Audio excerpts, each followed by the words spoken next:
4 महीने जिठानी के।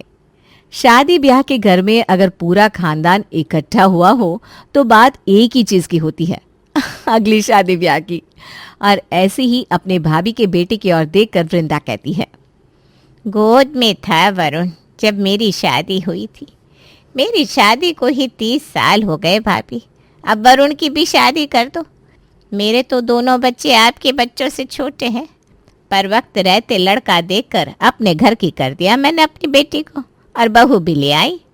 वक्त रहते बच्चों की शादी हो जाए ना तो ही सही रहता है। हाँ देख रही हूँ दीदी। देख रही हूँ क्या होता है भाभी, ऐसे तो आप देखती रहेंगी। उम्र के साथ अपनी ज़रूरतें भी होती है ना बच्चों की। अब सब कुछ मुंह खोल कर तो कहेगा नहीं वरुण। कैसे रंग मुरझा गया है लड़के का, ज़रा खुद भी सोचा करो। क्या रे वरुण, तेरी लाइफ में कोई है तो बता दे अभी से। ये क्या बोल रही हैं बुआ जी आप? आपको पता है ना हमारे यहाँ लव मैरिज नहीं चलती। अरे किसने कह दिया नहीं चलती? वो तो तेरी माँ को लगता है कि लव मैरिज वाली लड़कियाँ टिकती नहीं, क्योंकि भाभी के भाई की बहू भाग गई थी ना। अब भागने को तो अरेंज मैरिज वाली भी भाग सकती है। तू दिल खोल कर बता बेटा, कोई है क्या मन में? बाकी सब मैं देख लूंगी। तेरी बुआ ना बड़े खुले मिजाज की है। हाँ, अब जिस लड़के ने अपने मन की बात अपने मन में दबाए रखी हो उसे कोई सहारा दे दे तो वो तो उस पर भरोसा कर ही लेगा ना। रात को सभी के सोने के बाद वरुण अपनी बुआ के कमरे में जाता है और उसे अपनी गर्लफ्रेंड पारुल के बारे में बता देता है।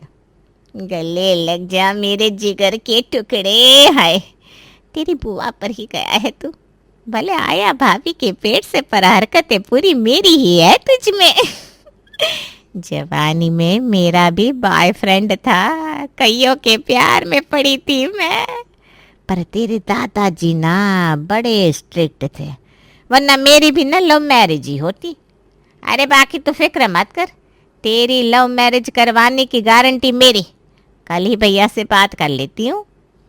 और पहली बार किसी घर में एक बुआ अच्छी बुआ साबित होती है। वृंदा अपने भतीजे के लिए अपने भाई से बात करती है। अरे बात क्या करती है, लड़ ही पड़ती है। ये क्या बोल रही हो तुम वृंदा, सोच समझ कर बोला करो। जिंदगी भर तो सोचा और समझा भैया, क्या मिल गया सोच समझ कर। अब सुन रहे हो तो पूरी बात सुनो।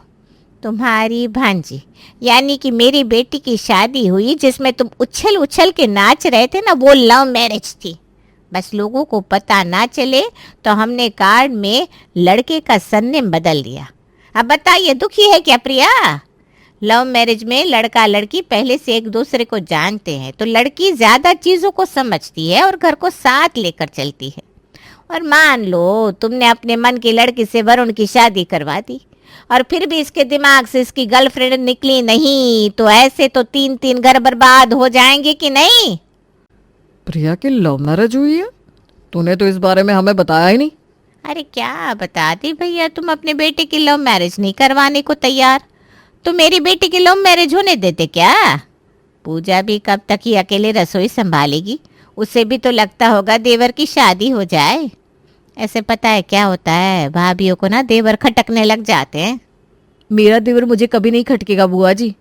पर आपकी बात सही है, मुझे भी लगता है कि अगर वरुण को पायल पसंद है तो उसकी शादी उसी से होनी चाहिए। वृंदा के इतने समझाने के बाद आखिरकार सुरेश और ममता मान जाते हैं और पारुल के घर रिश्ता लेकर पहुंच जाते हैं। पारुल के घर वाले इस रिश्ते के लिए हाँ कर देते हैं और ये रिश्ता हो जाता है। बहू बनकर पारुल अपने ससुराल आ जाती है। पारुल की अपने ससुराल में आज पहली सुबह थी। वृंदा उसके कमरे में जाती है। देख बेटा, मेरा काम यहीं तक था। मैं तुझे इस घर में ले आई, अब अपने घर वालों के दिल में जगह बनाने की जिम्मेदारी तेरी है। अब वो तू कैसे करेगी, क्या करेगी, ये तुझ पर है। जा, रसोई में आज पहली रसोई है ना, कुछ मीठा बनाकर घर वालों का मुंह मीठा कर दे। ये कहकर वृंदा कमरे से बाहर आ जाती है। अरे भाई क्या बात हुई, ये यहाँ आते ही खाना बनाओ, इसके लिए शादी की थी क्या मैंने? मुझे खाना ही बनाना होता तो अरेंज मैरिज नहीं कर लेती मैं। पारुल बेड पर बैठकर फूट फूट कर रोने लगती है। तभी वरुण कमरे में आता है। क्या हुआ बेबी, तुम रो क्यों रही हो? बुआ जी क्या कर गई है, पहली रसोई है, कुछ मीठा बनाओ। अब मैं क्या बनाऊं, मुझे कुछ बनाना नहीं आता। You are so cute. तुम चलो मेरे साथ, मैं भाभी को कह देता हूँ, वो तुम्हारी मदद करेगी। कैसे लड़के से शादी कर ली मैंने। ये नहीं कह सकता था कि भाभी तुम्हारी पहली रसोई बना देगी, मदद कर देगी। मदद कर देगी क्या होता है। पारुल सिमटी हुई नजरें झुकाए रसोई में जाती है और धीरे से अपनी जिठानी से कहती है, दूध में सीधा चावल डाल दो क्या भाभी? और कितना चावल डालना है? ऐसे चावल नहीं डालते पारुल। मतलब तुम्हें सच में कुछ बनाना नहीं आता? कोई बात नहीं, तुम रुको, ये लो इलायची, तुम इलायची कूटो, तब तक मैं खीर की तैयारी कर देती हूँ। पूजा दूध को खौलाने के बाद उसमें चावल भी डाल देती है, पर तब तक पारुल इलायची कूटती ही रहती है। तुम्हें इलायची कूटनी भी नहीं आती? ओहो, ये लो पूजा, सब कुछ हो गया है, अब तुम बस खीर को घुमाती रहना। अब बस खीर को चलाना ही तो था। उतना काम भी पारुल को तो भारी लग रहा था। जिस हाथ में पर्स और मोबाइल फोन हुआ करता था, उस हाथ में कलछी पकड़ा दी इन लोगों ने। ये तो ठीक नहीं है इतना काम किसी एक पर डालना। आज तो कुछ कह भी नहीं सकती, पर ऐसे नहीं चलेगा, कुछ ना कुछ तो करना ही पड़ेगा। और अपनी पहली रसोई में खीर बनाकर क्या, खीर को खौलता हुआ देखकर पारुल थक चुकी थी। पूजा नाश्ते की तैयारी करती है और साथ में खीर सभी को परोसा जाता है। बड़ी अच्छी खीर बनाई है बेटा तुमने। मैंने कहा मम्मी जी, अभी मुझे इतना कुछ कहाँ आता है, मैं तो सीख रही हूँ। हाँ बेटा, अभी तुम नई हो ना, धीरे धीरे सब सीख जाओगी। बाकी पूजा तो है ही। जी मम्मी जी। मम्मी जी आप फिक्र मत कीजिए, मैं सब सिखा दूंगी पारुल को। ऐसे ही दिन बीत रहे थे। पूरा 1 महीना बीत जाता है। हाय, आज तो उठने में देरी हो गई। अभी 10 मिनट में पापा जी नाश्ता मांगने लगेंगे। गड़बड़ाती हुई पूजा रसोई में जाती है और सब्जी काटना शुरू करती है। आप आ गई भाभी? आप ही का वेट कर रही थी मैं कि आप आएंगी तो बताएंगी क्या बनाना है, फिर शुरू करूं।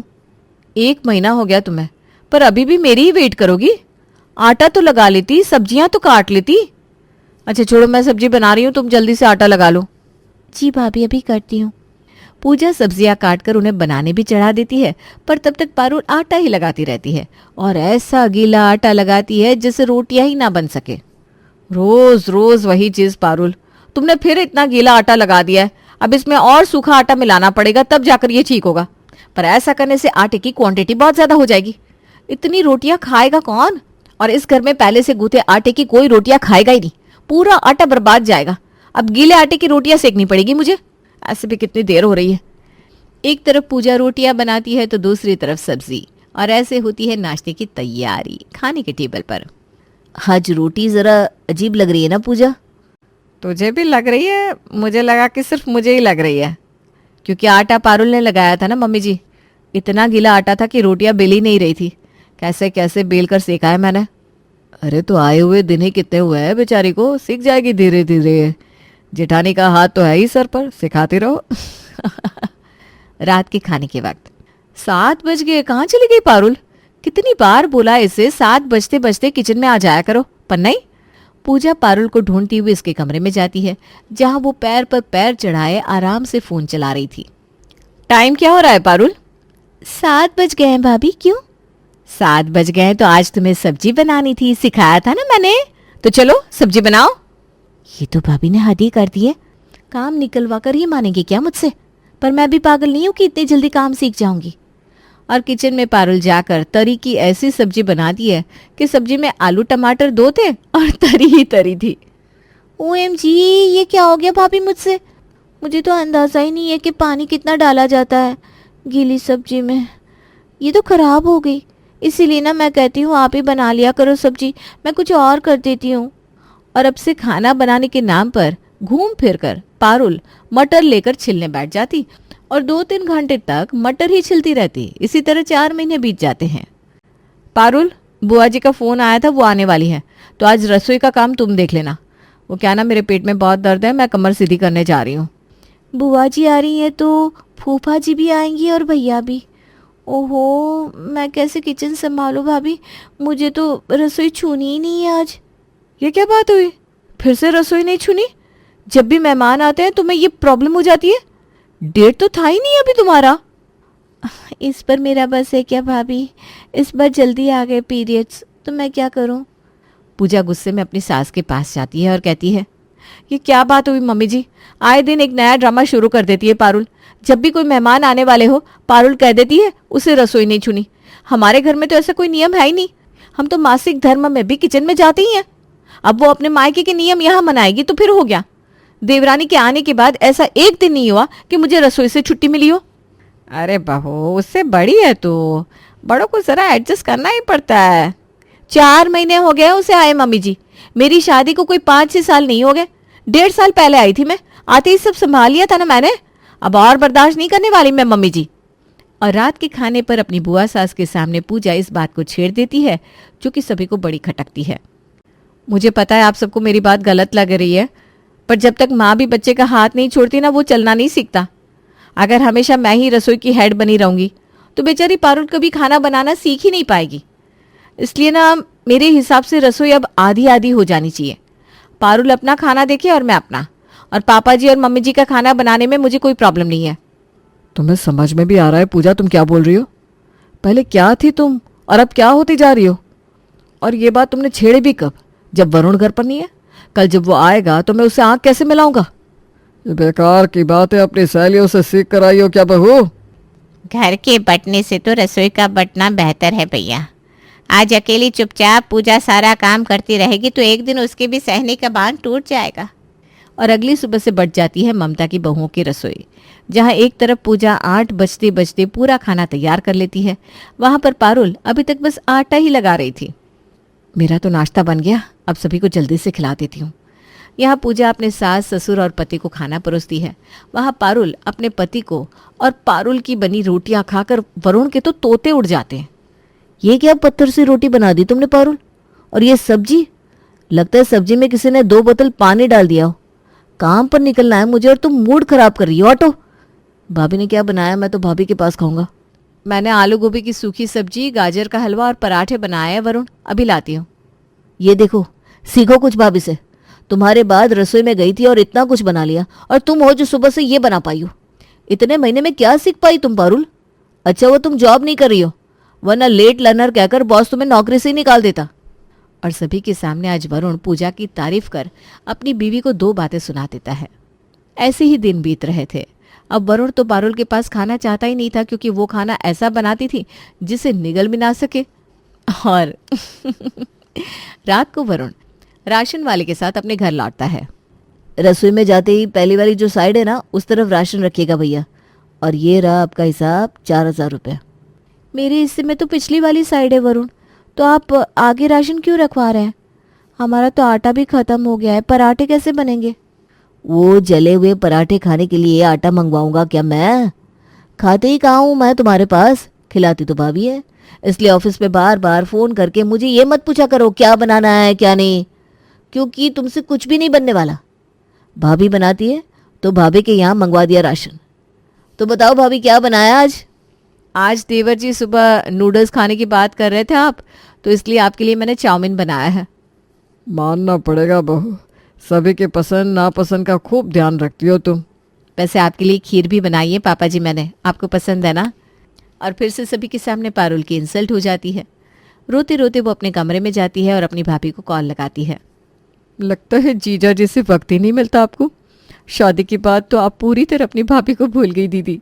सब लोग ठीक ही कहते हैं, लव मैरिज के बाद लड़की अपनी नहीं रह जाती। काहे की लव मैरिज भाभी? वरुण पूरी तरह बदल गया है, अपनी भाभी की तारीफ करते रहते हैं, मुझसे कोई कुछ पूछता ही नहीं। मतलब ये भी वही निकले? सभी लड़कों का वही है दीदी। ये प्यार ना शादी के पहले ही रहता है। शादी के बाद पति को सिर्फ खाना चाहिए होता है। काम से बचने के सारे पैतरे अपना चुके आप, पर कुछ नहीं हुआ ना। उस वक्त आप अपनी जिठानी के साथ थी तो रसोई में कौन कितना काम कर रहा था किसी को नहीं पता था। सभी की प्लेट में खाना पहुंचा जा रहा था तो लोग इतना नोटिस नहीं कर रहे थे, पर अब रसोई पूरी तरह आधी आधी हो गई है। आपकी कमी सभी के सामने आएगी और यही कमी घर के बंटवारे के वक्त दिखाई जाएगी। आपकी जेठानी तो कह देगी कि जो लड़की अपने पति को नहीं खिला सकती वो घर का हिस्सा क्या संभालेगी। दूर का सोचिए दीदी और काम पर लग जाइए। एक बार जीजा जी के साथ आपके संबंध अच्छे हो जाए और घर वाले वापस से आपको अहमियत देने लगे, फिर क्या, बच्चा कर लीजिएगा और एक काम वाली रख लीजिएगा। फिर कौन ही कुछ कह पाएगा। बच्चे का नाम लेकर रसोई छोड़ देना। मतलब अब मुझे काम सीखना ही पड़ेगा। वो कहते हैं ना, वक्त पर गधे को भी बाप बनना पड़ता है। पारुल जो अपनी जेठानी से बुरी तरह चिढ़ी हुई थी, वो खुद आज अपनी जेठानी के बाजू में जाकर खड़ी हो जाती है और देखती है वो क्या कर रही है और कैसे। मुझे पता है तुम यहाँ क्या कर रही हो पारुल। आपकी चूल्हे के सामने ही खिड़की है भाभी, मैं तो बस हवा ले रही थी।